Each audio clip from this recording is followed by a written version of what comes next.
Guys, kunento engisathanda kuyirealize nguHugo Bros benoKhaled Ancelotti. Siyamazi uKhaled Ancelotti, coach we-Real Madrid, wayeyicoacha ne-AC Milan back in the days. But there was this team wayeyicoacha edlala kwi-Premier League during the COVID seasons, and kwakuyi-Everton. And i-Everton ngalezi ayikhathi leza ze-COVID yayidlala ngempela i-Everton. Nayinabadlali abanjengo-James, o-Richarlison, nabo-Calvert-Lewin ngaphambili. And ibhola ababedlala lapha lelinswempo kakhulu. So lento engiyirealizile ukuthi ibhola eladlala lo mjida lo uKhaled Ancelotti li-inspire uHugo Bros. Ibhola uHugo Bros ayidlala le kwi-AFCON. If walibona ibhola eladlala uHugo Bros kwi-AFCON uzoyirealize lento engizoyisho manje. uKhaled Ancelotti ibhola ayidlala wayeno-goalkeeper move uPickford. uPickford siyamazi sonke ulo goalkeeper lo o-traditional ugoalkeeper wakudala ugoalkeeper oqumuza ibhola start from the back.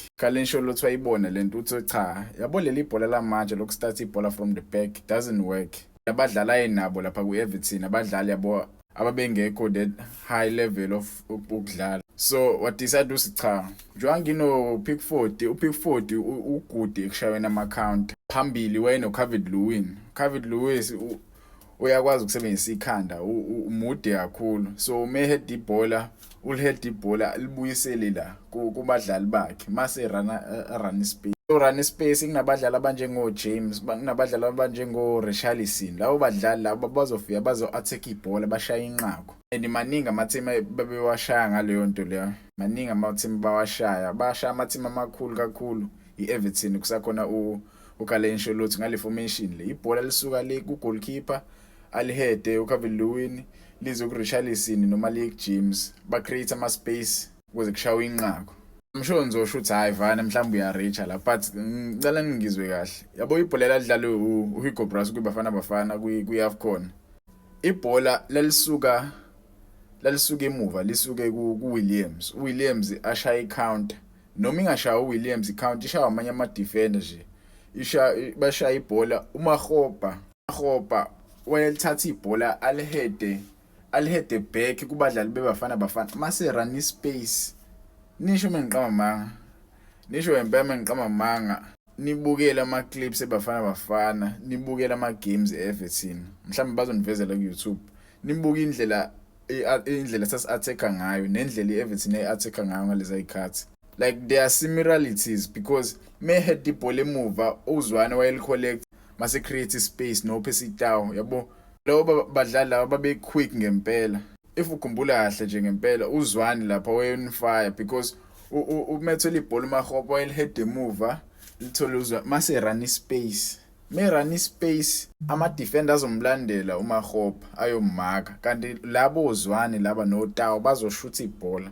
Ekushootheni bazo-create ama-chance mekhahlele epalini kushawe inqako. Same thing as i-Everton. So I feel like leli bhola leli laphezulu ilona bhola elimnandi leli, but kuya nge-team ukuthi izoyiperfecta kanjani. Kuya nge-team nabadlali onabo. Ngeke udlale leli bhola le ungenabo nabadlali abahlakaniphile. Udinga abadlali abahlakaniphile abazo-acta fast in an instant. Because uHugo Bros wayibona kahle lento and wayisebenzisa. Abadlali abaningi ade bedlala kwi-AFCON abadlala le-Europe. E-Europe sekudlalwa leli bhola leli lokustarta from the back.